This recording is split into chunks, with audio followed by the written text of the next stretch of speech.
You are listening to the IFH Podcast Network. For more amazing filmmaking and screenwriting podcasts, just go to ifhpodcastnetwork.com.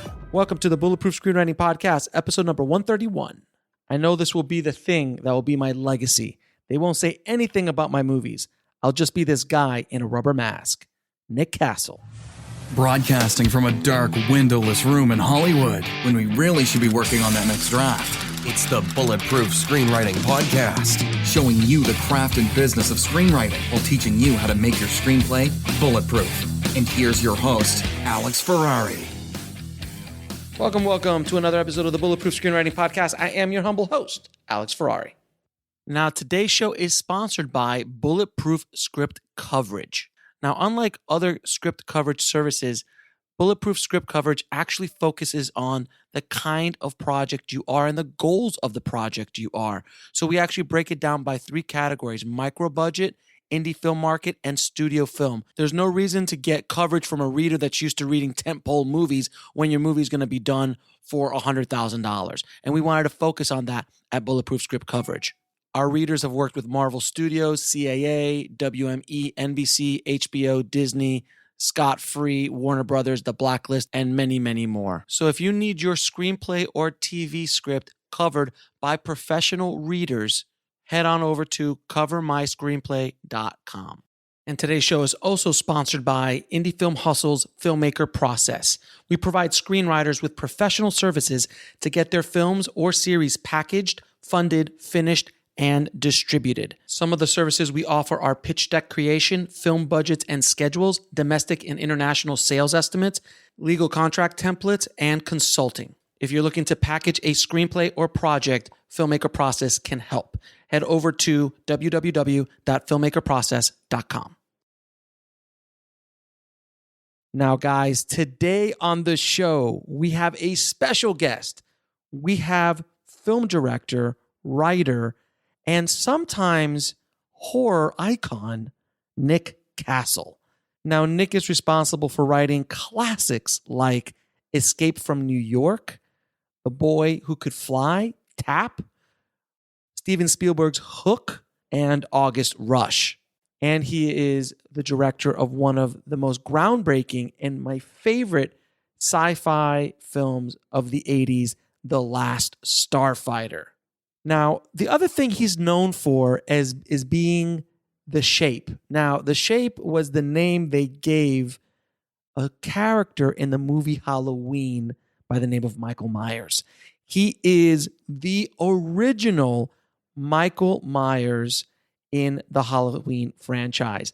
And the story behind how he became Micheal Myers was... It's kind of ridiculous how he was able to do it. He was essentially, well, you know what? I'm not going to tell you.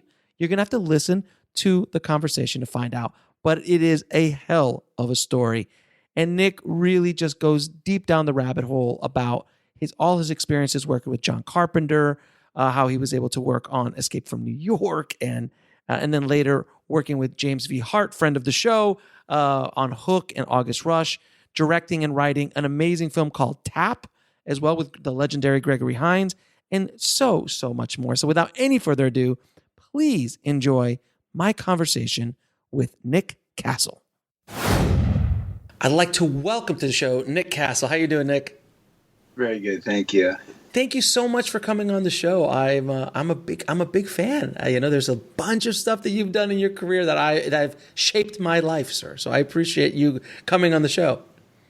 Well, that's very kind of you to say. I assume you have some questions for me today? A couple, just a couple. Okay. So I always like to ask this of all my guests, how did you get started in the business? Well, I grew up in a family that was in show business. My father was a choreographer. I had an uncle that lived with me who was a lighting designer, and before that, a trumpet player in an orchestra, kind of a swing orchestra. But mainly my dad, he worked with some of the, very important musical comedy entertainers of the 30s, 40s, 50s. Mm-hmm. Judy Garland, Gene Kelly, Fred Astaire. He put me in a couple of movies, as a matter of fact, when I was a little kid. Nice. So I kind of had it a little bit in my blood. He would have party. He did a show in the 60s, one of these variety shows, the Andy Williams variety show. Nice. And he had the Nick Castle dancers. And I would go on my summer breaks and work with him. Work meaning getting coffee for the dancers, but mainly meeting, you hang around and you meet all these movie stars coming in and out, week after week. You'd throw parties at the house, so it's kind of like, I was bound to do something, and I always liked the idea of what the director did. Mm-hmm. And I gravitated to that just by osmosis kind of, and then wound up going to University of Southern California Film School. Mm-hmm. And, kind of, tripped into that, not knowing what I was going to get involved with. Had no ambition at that time. This is during the period of late 60s, so I was pretty much a hippie, thinking, Peace and love and flower power. Got it. That's it. Peace, love, flower power. And hopefully meet a girl, at one point. Obviously, if you're... And that motivated me to be a big-time film director. So, you're not the first. Most people. You're not the first time I've had a director come on. I'm like, I got into film because I wanted to get chicks. I mean, seriously, this is the reason why. Obviously. Now, I know that when you were at USC, you met another budding young filmmaker by the name of Mr. John Carpenter. Is that correct? That's absolutely correct. John and I met at film school. It must have been 1967, 68. We worked together on a short film. He was the editor, I was the cameraman, and we both wrote the song and sang at the song of a picture called The Resurrection of Bronco Billy, which was a short that the producer wound up blowing up to 35, entering it as an Academy consideration, and we won the Academy Award. You guys, I didn't know you guys won the Academy. Really? It was a four-person crew. Jim Relkos was the director. We all wrote it, and John Longenecker was the producer, and he wound up on the stage getting the gold trophy from Sally Kellerman. It was just pretty hilarious, to start off your career. We weren't even starting a career. We were just in film school and just out of film school by that time. And then we had a cameo, and it was all downhill from there. It was like, and a steady decline. A slow, steady decline for the entire rest of my career. And then you worked it was in the camera department in Dark Star? Actually, I worked as kind of anything you need, slash actors, slash gopher, slash, again, it was like a film. This turned out to be a feature film, but it started out as a 40-minute short out of USC. Oh, okay. Dan O'Bannon, who wrote Alien, was the co-creator of the project with John. And, they just needed some buddies to, really needed some hands in there. They had a cameraman, a sound man, them, a couple actors, and me, and maybe whoever they could drag off the street, or across the campus to help them do something. So my claim to fame there, though, is it was the introduction of me behind plastic, being a character, there was a beach ball monster, at least that's what we called it. It was painted to look like a giant tomato. And so I was supple back then, could get behind a thing and kind of do this to make it seem like it's breathing. So if you see that, that's my first foray into acting, as it turned out to be, a very limited part of my repertoire. Absolutely. Now you also worked with John on another little independent film called Halloween, and that was at the time, and correct me if I'm wrong, one of the most successful independent films of all time when it came out. I mean, it was an absolute blockbuster runaway hit, and you also played a part in that, which I honestly did not know until I researched this. I was like, oh my God, Nick played the Shape. So can you talk about, first of all, how did you become the Shape or Micheal Myers. And then how did and I've heard so many stories over the years about how that whole movie got put together. You were kind of there, so can you shine a little light about that? Sure. John, I think did after Dark Star. His first independent motion picture after that was Assault on Precinct 13. Mm-hmm. And he met some people after that movie. That got a little bit of attention.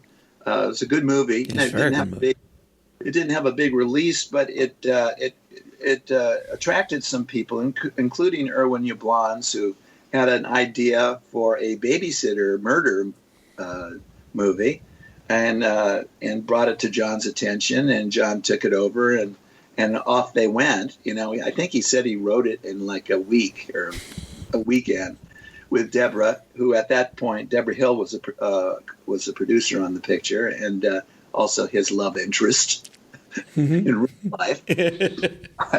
And so John was, going to shoot it, a part of it, at least pretty close to both where we both lived. We both lived in Laurel Canyon, not very far away from each other, actually. And one of the locations was down in the flats in Hollywood, and I knew it was going to be close by. So I went over there. I said, John, I'm going to come by this set. They were setting up for the next week's shoot, and I said, would you mind if I just hung around? Because, I want to become a director. I'll see what you do. I'll look at all your mistakes and make sure I don't do them. And he went, okay, well, as long as you're going to be here, why don't you put on the mask? Wait a minute. Hold on. Oh, no, you're not. Stop it. I'm not going to put on the mask. Oh, but is that the original mask? This is the original mask from the 2018 Halloween that I had a little cameo. The original mask I actually kept for a while, and then Deborah actually wanted it so they could make the new copy for the Halloween 2. But I never got it back, so that is gone. But that is a William Shatner mask painted white, correct? Yeah, exactly. Yes. The production designer, who is also close friends with John, in fact, we're hometown buddies from Kentucky. Mm-hmm. He literally went to find a mask. Yeah, they had no money to sculpt something or anything like that. They had no money at all. So I think they had about $300,000 to do the whole picture.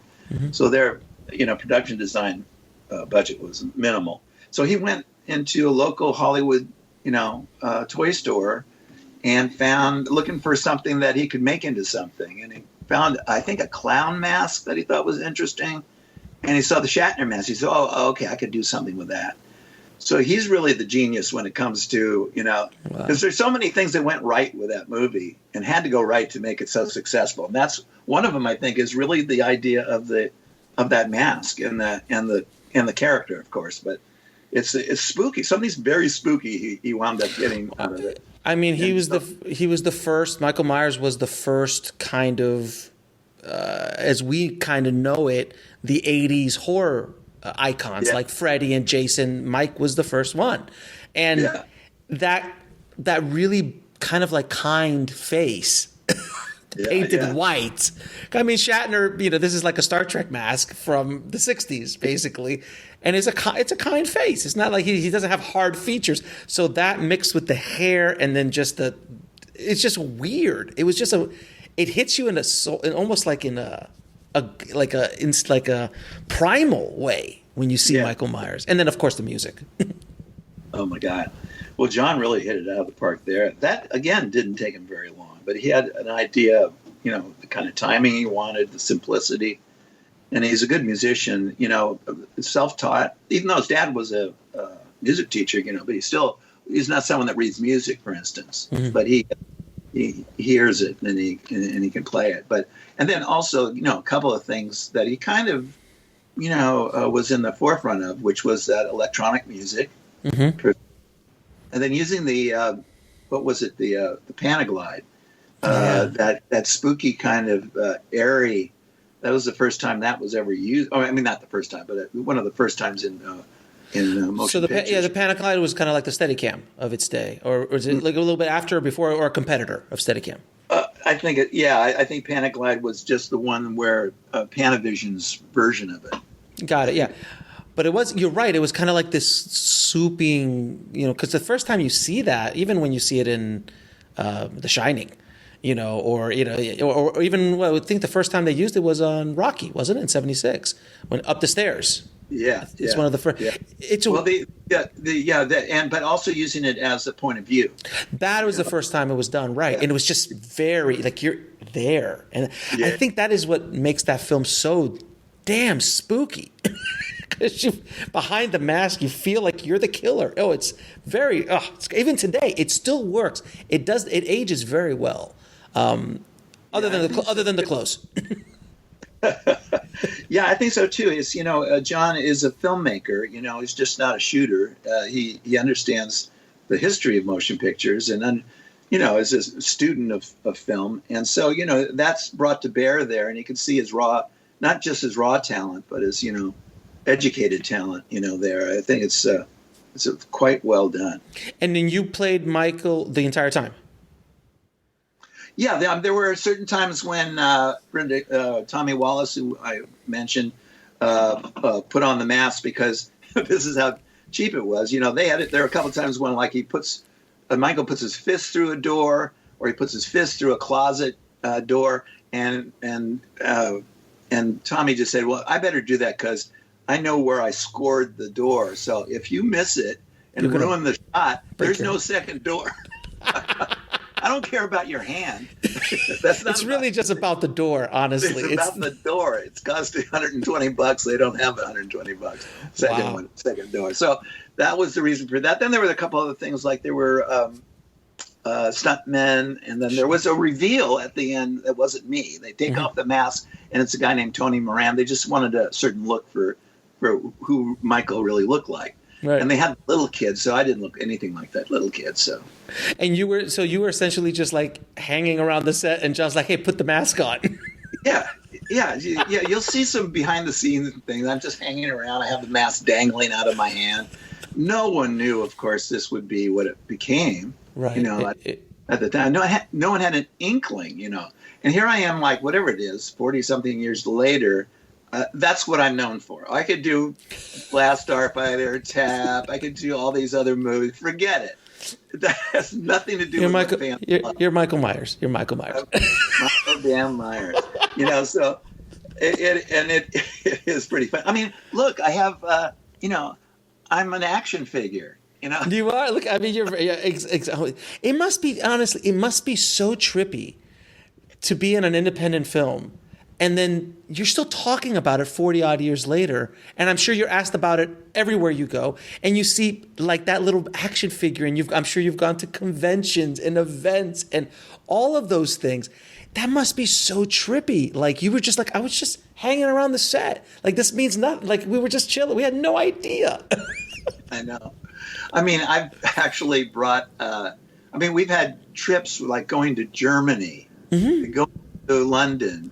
And it becomes a time when I could take my whole family and my kids and their kids, and then have so much fun with it, and it's paid for. So it's pretty hilarious. I don't deserve it in some level to be so lucky, but I take full advantage of it. As you should, sir. As you should, because I'm sure the mask was very uncomfortable. It was hot. I'm sure right. You have to get paid something. And of course, David Gordon Green, who was the director on the new one, he called me, before they started. He said, "Do you want to do it again?" And I went, "Well, I'm 70 years old now. You don't want some old guy, even though he's supposed to be old, even though it is me." Micheal Myers is technically old. Yeah, this is supposedly 40 years later, but they got someone that could really actually benefit from his physicality. James Jude Courtney, who wonderful guy, and it brought a lot to the role. But I got to do these cameos, so it was fun. You pop in every once in a while, and I was honored on the set, by the crew. They would have to bow down to me because I am the original. That's amazing. So, I mean, that's so trippy. That's just so amazing. Now, after Halloween, you jumped in with John again on another classic film called Escape from New York, and you wrote that with him. How did you guys come up with Escape from New York?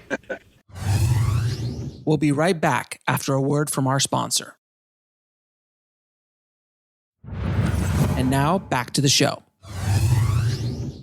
Well, John, first of all, John, right out of film school, wrote the first draft of Escape from New York on his own, of course. And he wrote it and stuff like that. And then now what do I do with it? Well, he put it in the trunk, closed the trunk, and went off to do other movies.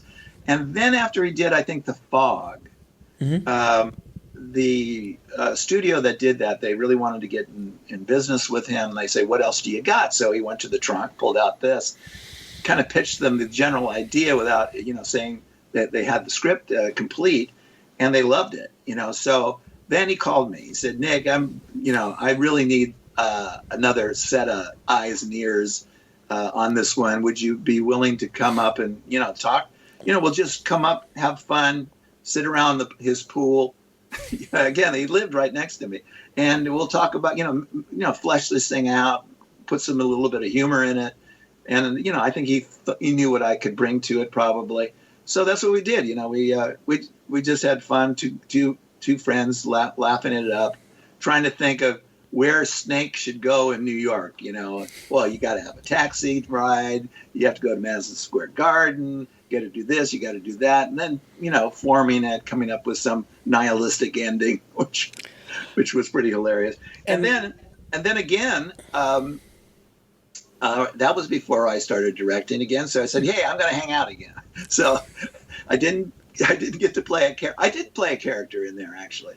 When Snake goes into the theater, and there's a crazy show going on, I'm the piano player playing the song that I wind up writing. I wrote for the movie. So a lot of fun. And, John was so gracious in the midst of all this stuff, because it was, it's nice to be able to hang out, throw a few suggestions in.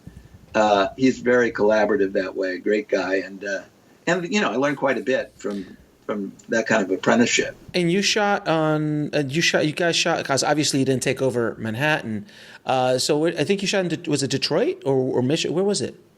St. Louis. Oh, St. Louis. And those were the locations that I didn't go to. They were shooting, when they got back to LA, I started looking at that. Then they went for a couple of days, which I went to Liberty Island, where they did with the Statue of Liberty. Very cool. That must have been. Imagine that was a studio. Was that a studio project or an independent project? That was studio. AFCO Embassy, I think. Yeah. Can you imagine a studio making Escape from New York today? Yes, because they're always talking about reviving it. Well, no, but like as an original IP. Yeah. No, I think isn't Robert Rodriguez doing the remake, or someone else? I heard there is a remake in the works. Last time I heard, I think it was Robert Rodriguez, and he had John's blessing, and I think John's involved somehow. Well, John's involved like this. Where's my money? I know, John. Do you want to do it? Let me think. Yes. Where's my money? Can I have a check? Sure. Absolutely. Go for it. Give me an executive producer credit. Let's rock and roll. Now, one of your films you've directed impacted me so much when I was growing up, which is The Last Starfighter, and it is just one of those classic '80s films. I mean, in the pantheon of '80s. I mean, I think it was right smack in the middle. It's 85, 86, if I'm not mistaken. 84. 84, yes. It was around there, 84, 85, 86. So it was right smack in the middle of the 80s. It's full 80s everything. It's just wonderfully done. The story, the thing that was so wonderful about that story is that I was in 4th or 5th grade at that time. I probably saw it a little bit later on VHS when it came out. But that you are the kid. Because he's just playing a video game, and they're like, wait a minute, I play video games. Wait a minute, this could possibly happen to me. And that was the brilliance of that story. Can you tell me how The Last Starfighter came to be, how you became a part of it, all of that? Well, it was the script was written by Jonathan Betchwell, remains a very close friend of mine, great guy, again. talking about being in the trenches, because when I read the script, the studio, I had done my first film, Tag the Assassination Game, was a little independent picture, and Lorimar saw it and liked the way it looked and thought, young director getting involved with this would be a good match, probably cheaper too. Obviously. Yeah, than getting an old veteran. And so I read the script. I thought it needed quite a bit of work, but like you say, the brilliance of the storyline is just, you can't, it kind of like, it's so simple and so obvious, especially for that era, Oh, God, video cards. Yeah. And John, I know, came up with the idea with it. And he's a New Yorker. He went into a video game parlor, whatever you call those things, and saw people doing this. And then he was reading, I think, some version of Sword in the Stone, the King Arthur myth, that there is someone that's born to be the leader. And he thought, whoa, that's, just clink, came up with. He's like that too. Boy, talk about a guy with, which is the most difficult thing, is that coming up with the creative nugget, the idea that everything circles around, that you build on. But he's wonderful like that, and very funny too. I think it brought a lot of humor to it. So that's only to say that we spent, I think, almost a year, maybe 8-9 months on the next draft of the screenplay. Mm-hmm. And so we were in a room together, just making the thing work, waiting for them to decide to finally greenlight it. And in the meantime, they had engaged a new kind of technology for this called digital technology. No one had ever heard of it. Yeah, someone said they did something in Tron, but that looked like it was digital stuff. Yeah, because even Star Wars wasn't digital; it was analog. Oh no, that was all analog. It was, and those were all models and stuff like that. So this was starting. This had no physical element, So we were in a way stuck because of the good price that digital productions gave for their to do all the visual effects with them, and kind of scarily, they were doing research and development as we were doing the screenplay. So a lot of balls in the air, and a lot of a lot of things that were kind of difficult and crazy. So again, another person in my life that I thought was we'll always have Starfighter together. And then we had a good time. The shoot was pretty easy. The post-production took another year. That was tough. It's about this. I mean, for people listening, you guys have to understand that the visual effects are in the Last Starfighter is so it's a little bit ahead of its time, and you guys were basically in the bleeding edge of technology, emphasis on bleeding. Because I was looking at it, and I was just like, I just recently went back and watched it. I was just like, this is, I mean, I'm a VFX guy. I mean, I've been VFX souping, and I understand how things are done. I'm like, the computer power back then, you're talking 83, 84, and 82, 83. In that world, my God, like, they were still using giant floppy. Like, it wasn't like you could just get things off the shelf. So, it's amazing. And how did you, as a director, even... you shot elements, didn't you? You shot like plates and things for people to comp in and stuff, right? Yeah. Oh, yeah. Well, we had the entire picture was storyboarded. I storyboarded even, all the just live action material that didn't even have visual effects accompanying it. But we had some excellent people on the picture that. Two of which are still, one of which is still a very close friend. Who's the art director was Jim Bissell. Mm-hmm. Jim did E.T. He did. He just does everything. He did okay. He's done okay. He's done okay. He's done okay. So you had that going for you. Then we had the master, Ron Cobb, who, if you don't know Ron, he was a production designer. He just passed away, unfortunately. Mm-hmm. But he was one of my best friends, and he might as well have been a second director, because he he was such a good artist. He could, he came up with all the character art, all the hardware art, all the symbols, everything. Just he's a master at design, and he was the one that could tell me what I could expect out of what digital productions would be able to do, and here's the upside, here's the downside, here's what we should do. It's why the interior, for instance, of the ship is so simple. Mm-hmm. I mean, I would have liked it to be, Ron was cautioning and going, what, I don't know if they're going to be able to get that kind of complexity into this. So let's go as simple as possible. So those kind of things were used. That information was important to kind of figure out what we were up against. So great team. Gary Allison was a producer. Was and the son of the owner of the company. So that helped.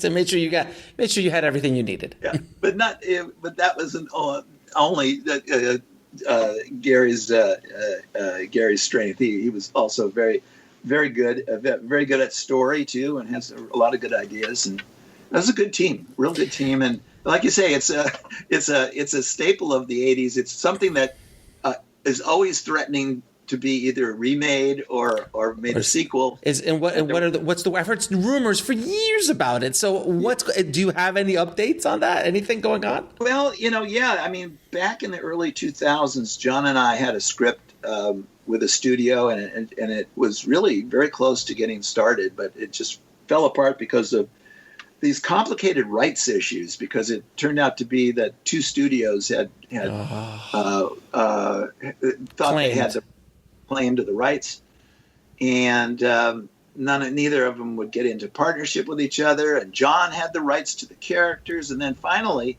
within the last few years, Jonathan got the rights back because of the age of the project, I think.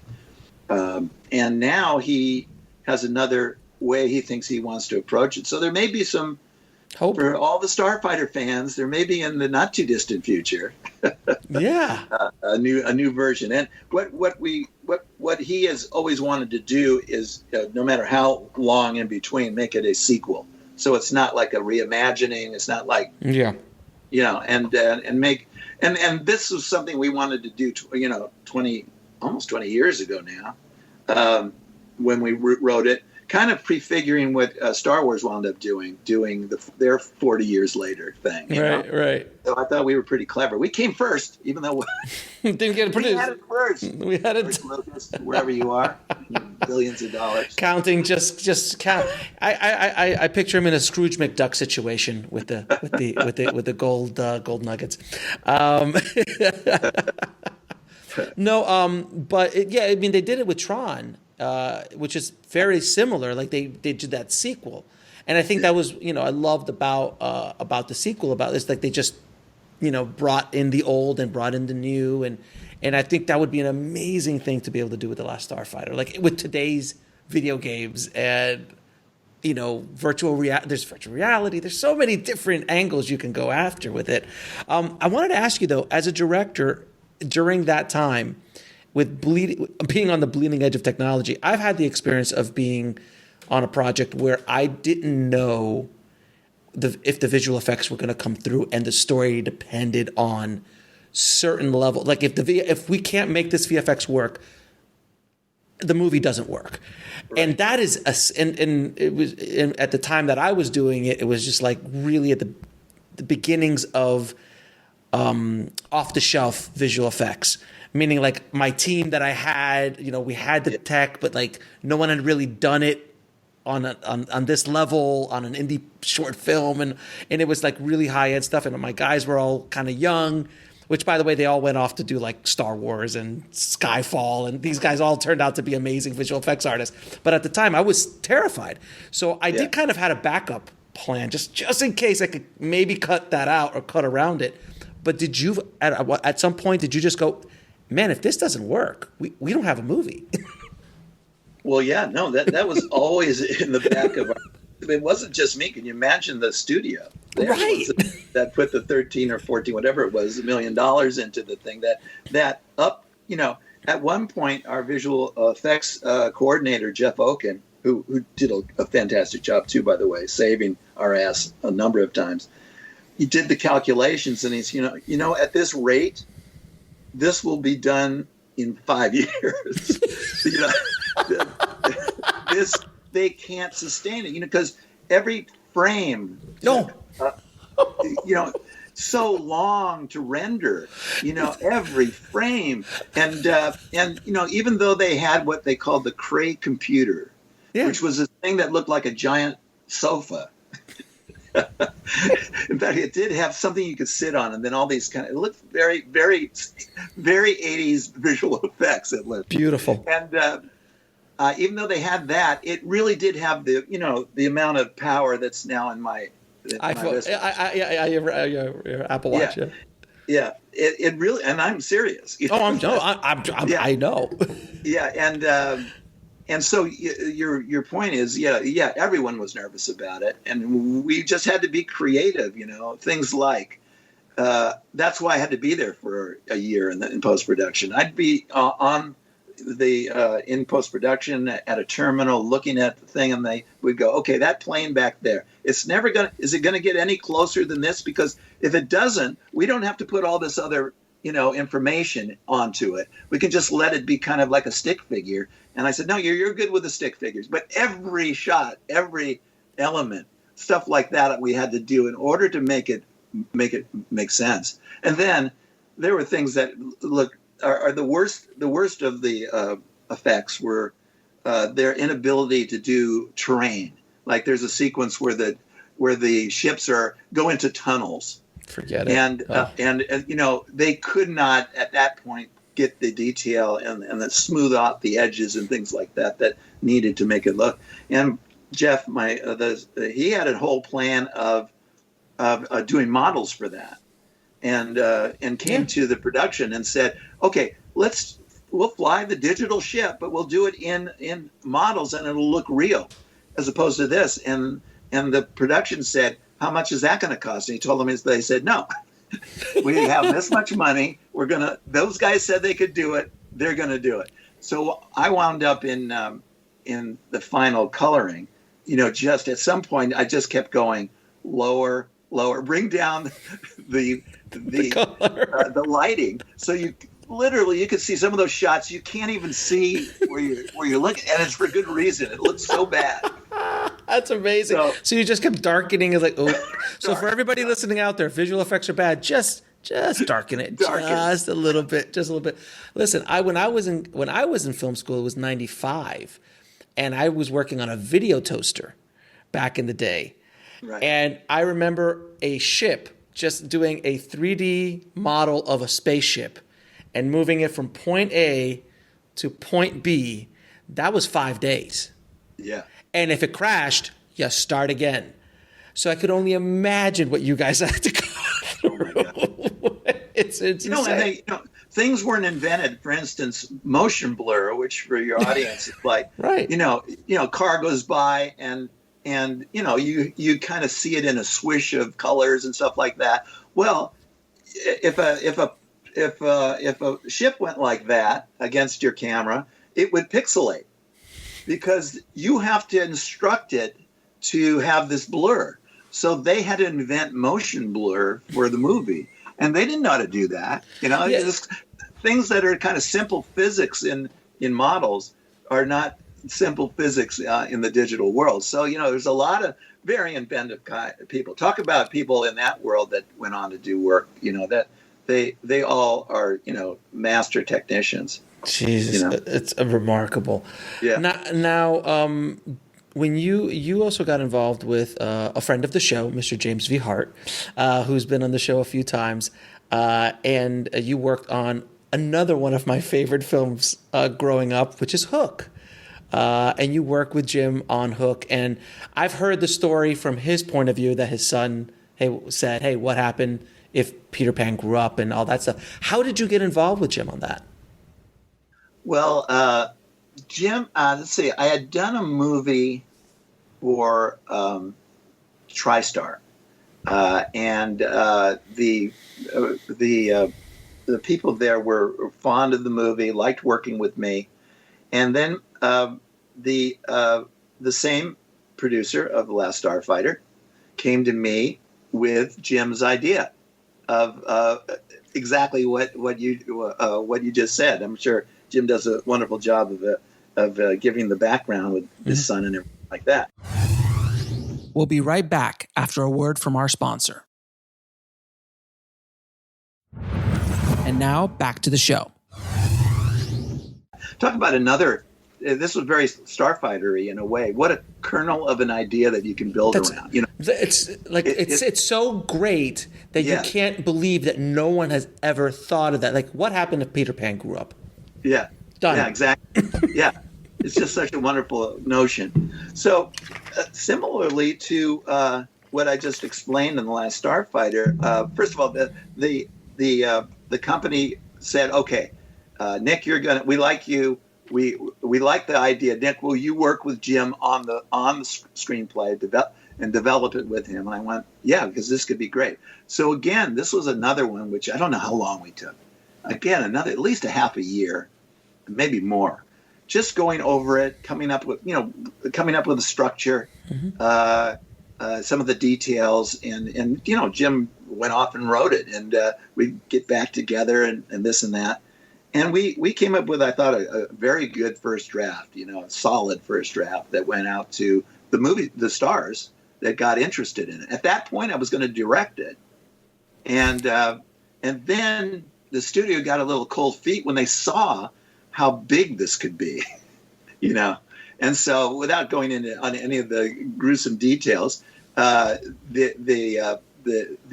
picture then eventually got to Stephen, and Stephen did a very nice job, I think, on it, and brought in some other talent to help Jim with some of the next, some of Stephen's ideas. So and it became what it became. So it's a solid piece, and I was always really fond of that, and because again, back in the trenches with someone like Jim, we became very close from that. Now, did you get to hang out on the set? No, I went on to do some other work, and I had a couple screenplays I wanted to write that never got made. I used my time by that time I didn't need the apprenticeship. No, I understand that, but it's still, it's from what I heard, it was everybody took a visit of that set because it was the most remarkable production set. Just people were just visiting it just to like, Jesus, look at this thing. It was all the talk. And the other thing that I remembered, I did visit the set, and what was interesting about that is the cameraman from Halloween did Hook, Dean Cundy. So I knew that gang, and he had some of the old gang from Halloween. So I did get to say hi to those guys too, which was a lot of fun. Very small business, isn't it? Small business. Now, when you write, by the way, do you outline? What is your writing process? Most of the time, I will whatever notion comes, I have a yellow pad. Here's the little version of it. This is the mini version, but usually a big yellow pad, and just start. Idea. First, kind of, pages and pages of ideas that come to me. And then at the point where I go, okay, I get it. I think I know where I'm going. I have a beginning, middle, and end. Then the next page, I go just, scene one, and start, again, still longhand, right. Going through it, coming up with ideas, maybe some dialogue notions, things like that, before I get to the computer or originally to the typewriter. Right. Now, do you start with the character or the plot? What comes first? It really depends on the project. What's driving the interest of the project? Sometimes it comes from not even me. Like, for instance, I did a movie called Tab. Yeah. About tap dancing. Yeah, Gregory. That came from, in fact, the same company, Lorimar, the same owner of the company, the same producer that I worked with on Last Starfighter. Merv Adelson came back from New York once, and I was talking to him, walking down the halls of Lorimar, and he said, "Nick, I know your dad was a dancer. He was a tap dancer, right?" And yeah, I said, I just came back from watching 42nd Street or one of those, silly, yay, tap dance movies. And he said, let's do one. Why don't we do one? Why don't you come up with something? So there's a situation where you have a subject, no story, no character, but you're given this kind of a gift, because I just thought, oh my God, what a gift. I always wanted to do musicals coming out of film school. And that was a love that I had, from my dad, but also just from my own experience looking at the history of film. I just love Vincent Minnelli, for instance. I just love the classic work there. And there's something thrilling about that work. So I spent the next 6 months or so investigating what was out there, just in terms of talent. And I came very quickly to the idea that there's only one person there, Gregory Hines, that really exemplifies, the spirit of TAP. Then that's when I started to come up with a storyline. It's a very weird way to do a movie, and usually, and it shows. I think I'm happy with the movie, but it shows the weakness is in starting with an idea instead of a character or plot. A character or plot.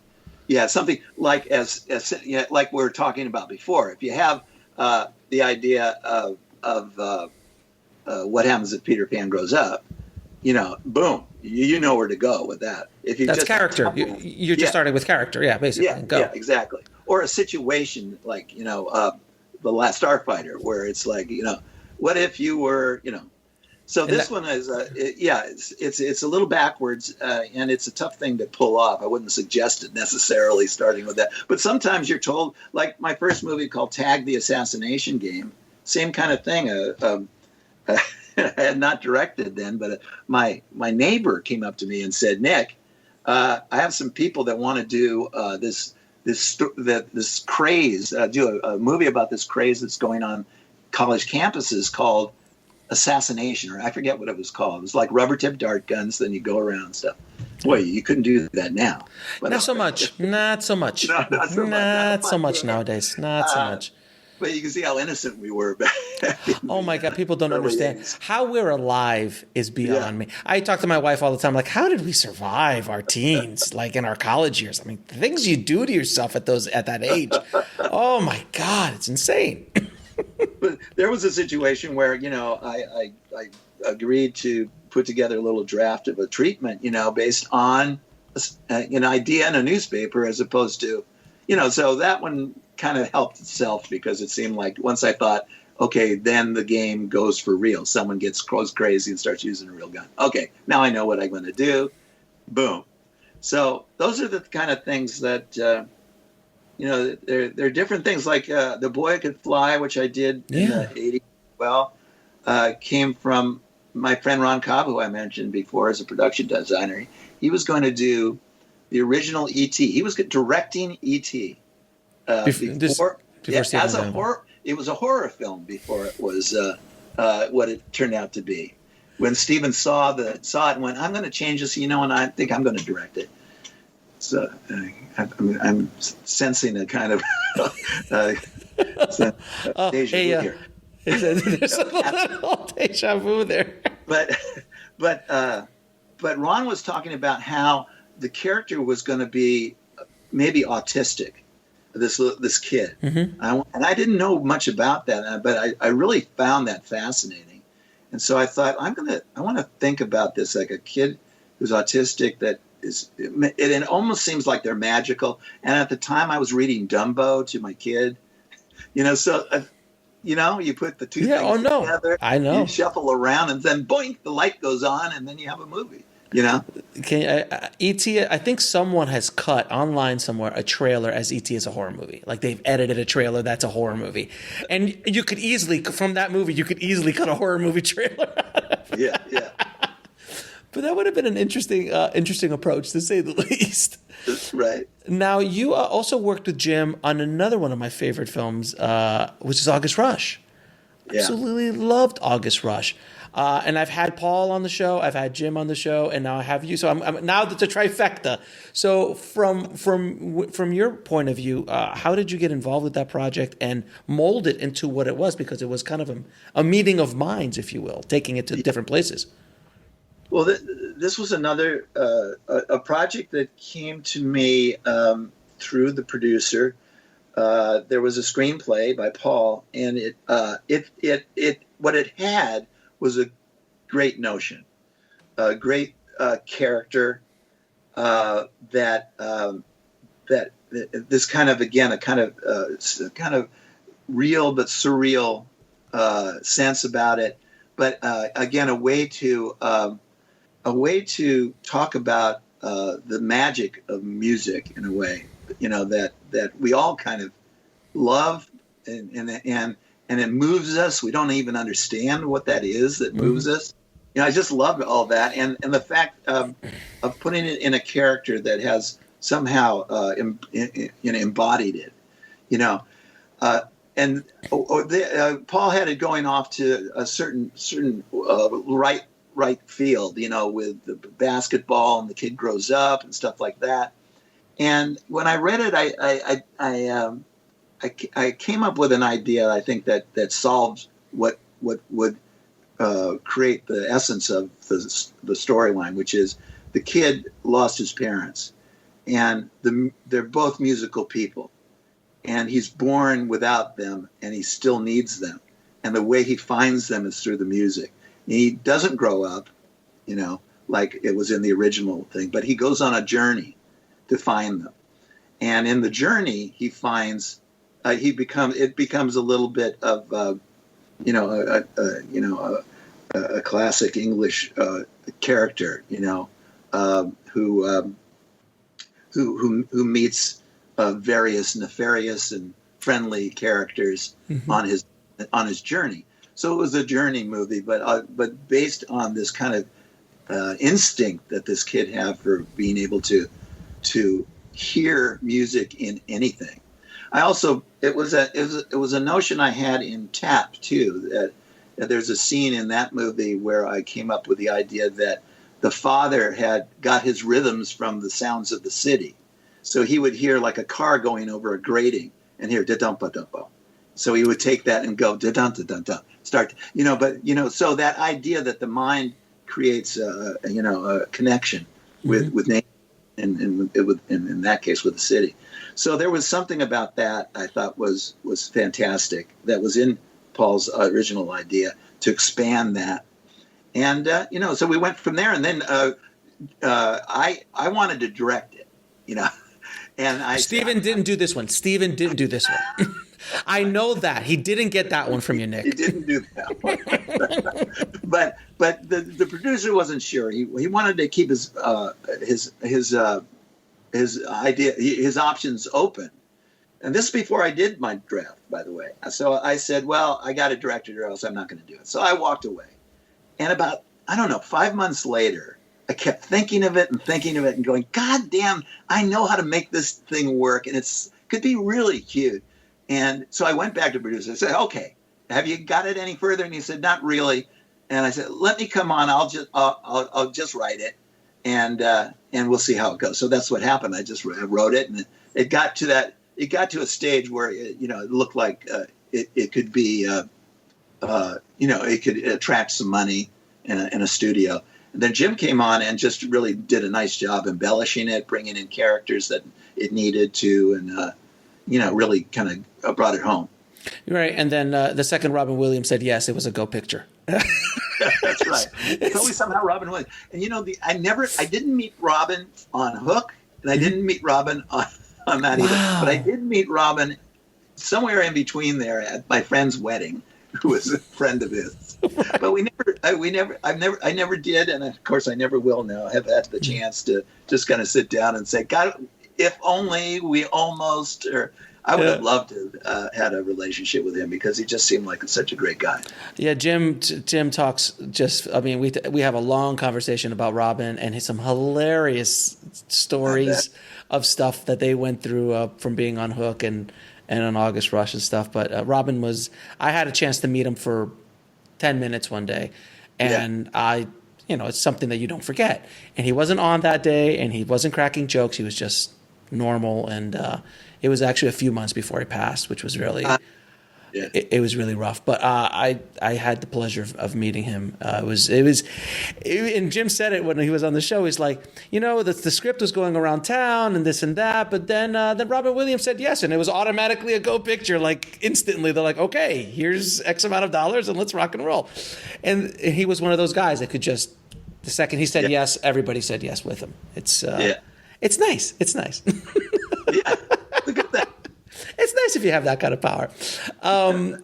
Now, when you directed that first film, Attack the Assassination, what was the biggest lesson you pulled from that? As a first, that was the first time you directed a feature. Yeah, it was. The biggest lesson I learned, it's a lesson going forward. I think it was a lesson and eventually something I look back at and go, was the lesson the correct lesson? I'll tell you. To be prepared.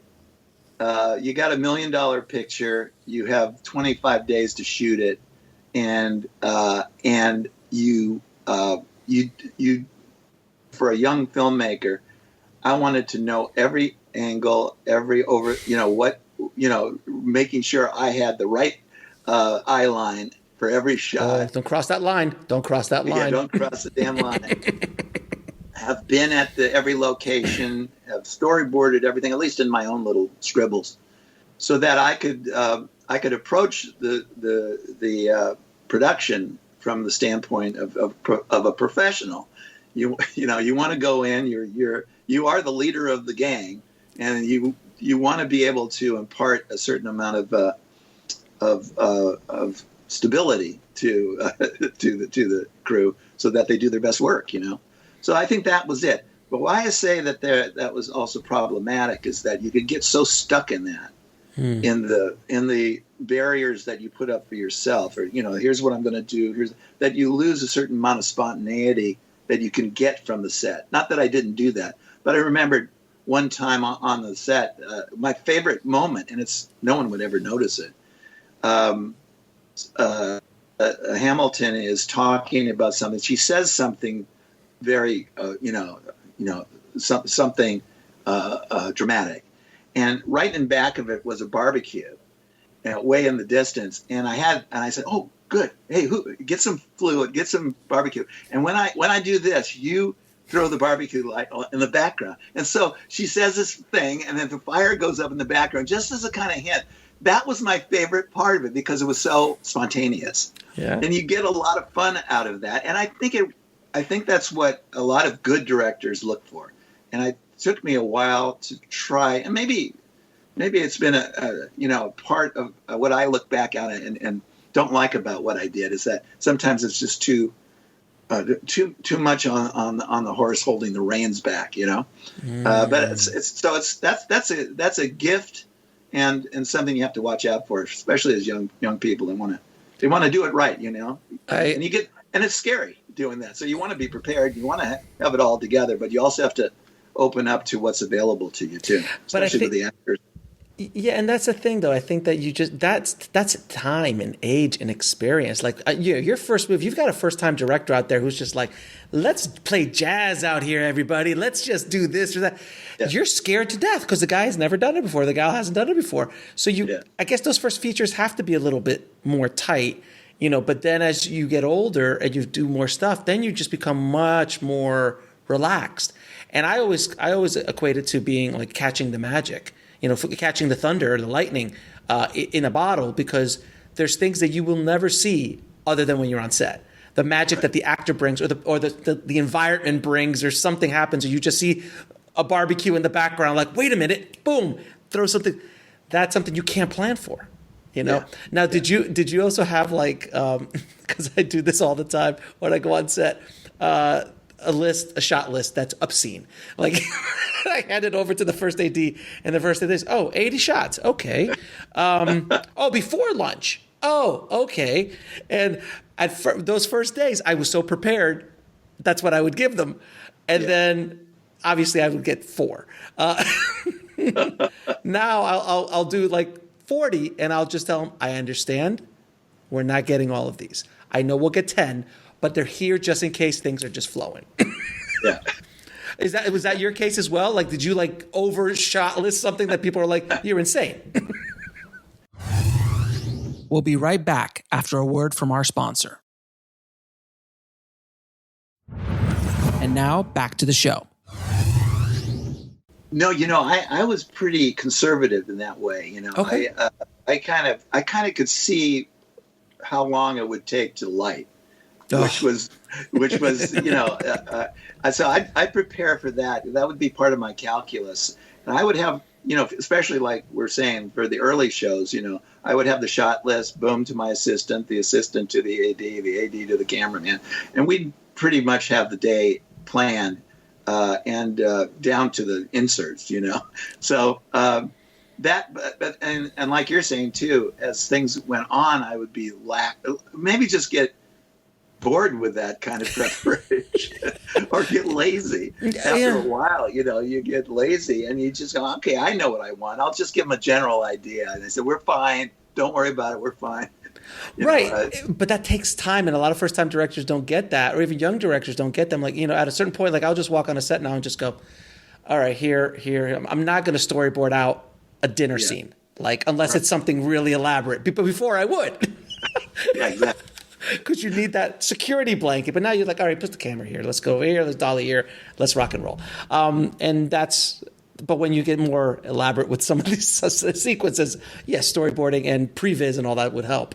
Now, you've worked with some amazing actors over the course of your career. Do you have any advice on how to direct actors, especially for young filmmakers? No.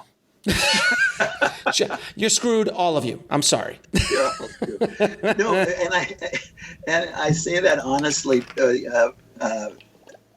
I'll probably come up with something as we speak, but we weren't, at least at USC Film School during the years that I were there, we didn't have any education in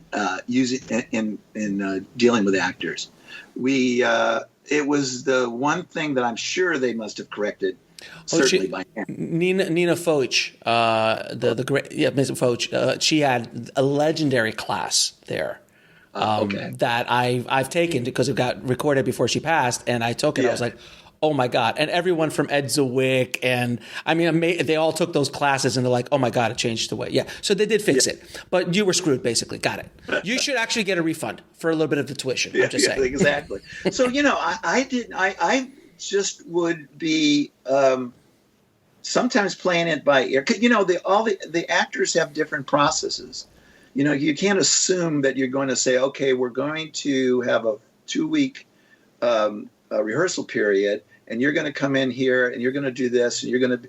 It's something that I guess the first thing would be is to have dinner with your actors and get a sense of who they are, and just have a rapport that's independent of the story, just to get a feel for how what their personality is like, and what to expect. Of course, you can get a little sense of that from their own histories. Mm-hmm. So, but most of what I did as a director was came out of the general sense of my understanding of human psychology, which you don't have to take necessarily a course for that. You just have to be a kind of aware of it, and then of course, like.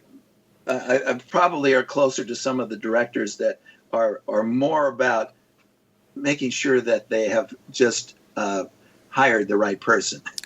That they're and a lot of the people that you can get are themselves filmmakers. That understand the film process. They understand everything about it and the difficulties. Some are prima donnas. You're going to have to deal with that, of course. But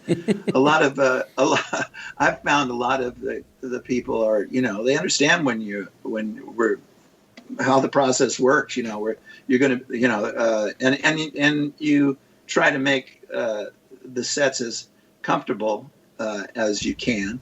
Right. I think, and that's another thing I think that's so different from director to director to actor.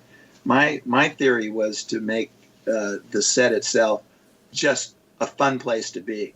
There would be no screaming. There will be no, not even just between me and the actors, but between anybody and anybody else. If you have a problem, let's take it back and discuss it. Just so, you feel like, now some people do it the opposite way and they get a lot out of it, the confrontation, and the tension. Maybe it works for certain things. Yeah, from speaking to you here for this hour, your energy doesn't seem to be that guy.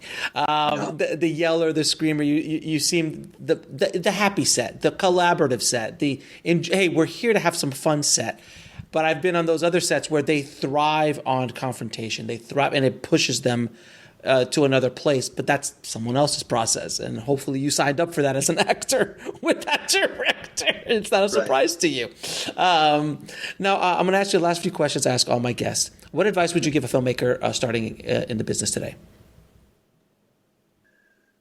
Well, it's funny because I was just talking to a young filmmaker. It depends on your skill level and what you're looking for. If you're talking about becoming a director, the artist, the person in charge of the film, the thing that was very instrumental to me in the days and weeks leaving film school was, one, to have a film that I had done. Now is the best time, I think, in the history of motion pictures for young people to be able to produce, direct, write, edit, and finish something that you can actually see on absolutely no money, assuming you can, you have friends and colleagues and, that'll help you. So that's a big thing that I think was very difficult for us to do back in the day. And then, but the other thing that you have control over is the screenplay. And anybody that's a filmmaker, I think, should be a writer. And some people have different skills, but I think that's something, again, that no one can. It's not a collaborative medium. It's something that you are there, you and the typewriter, and the keyboard, and you can finish something and have something, a product that shows your talent. And if you have good ideas, you're not going to, as a filmmaker, you're not going to walk in someplace and say, I want to be a filmmaker. You're going to have to, either you've done a little short, which is a wonderful a tool, or you have a screenplay. That's both of those things now are available to you. And the other thing now, getting to that point that you have something valuable is the other thing that you need to do, which is learn the history of film. Mm-hmm. There's a lot of it out there. So a couple things, yeah. Yeah. And there's so much.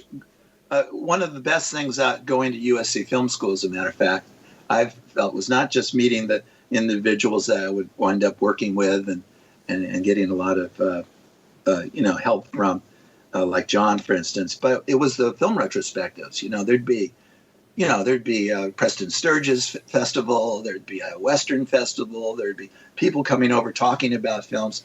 All that stuff just goes right into here and it stays there. It stays in there, and you start to create your own sense of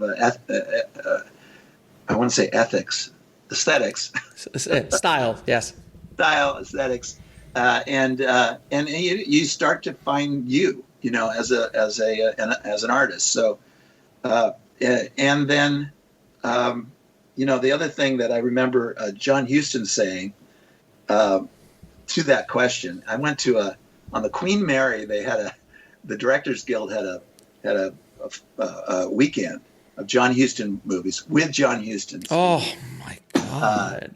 Great filmmaker, and he someone asked him, what should young people do to get in to become filmmakers? He said, read. read and live. Yeah. Read and live. With his Absolutely. It was very simple to him. You have to experience things. You can't just experience. Now we're talking about learn the history of film. You could see yourself sitting in front of your 60-inch TV watching the late, Steven Spielberg from 1975 or something, and think that's filmmaking. Well, that's important. And going back obviously even further is important. But actually having something you're passionate about only comes from living, reading, and that's something that can be forgotten in the world of this can be such a mechanical, mechanical art, and it's one of the good things about the new technology, by the way, that I think is that you're not necessarily confronted by this giant camera anymore. No, it's this. Yeah, it's this. Yeah, right. Right, which I always found intimidating. I mean, you had to almost know physics to understand what you really do. Oh my God! When you get that first Area 435 up or 535 up, or forget it. It was on a Panavision. Jesus Christ! Like you needed a degree just to turn the damn thing on. It was but along with the intimidation of being on a set with all the other things you have to do with that giant camera. The one thing that which we've been talking about is to be able to sit back and be able to assess it on the bigger picture. Literally, that's not a pun, but a bigger picture of how it's playing. That's maybe the most difficult thing to be to understand is to be able to keep keep that story fresh and in those bits and pieces that you do every day, that continuity that has to be there for it to feel like a real story, a real movie. Now, what is the lesson that took you the longest to learn, whether in the film industry or in life? Oh dear.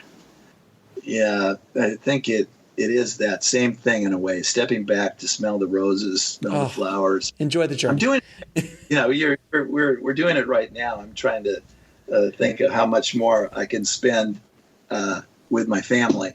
Now that I'm basically retired, of course I can't retire in a certain way, but enjoying the latter years of my life becoming, the most involving and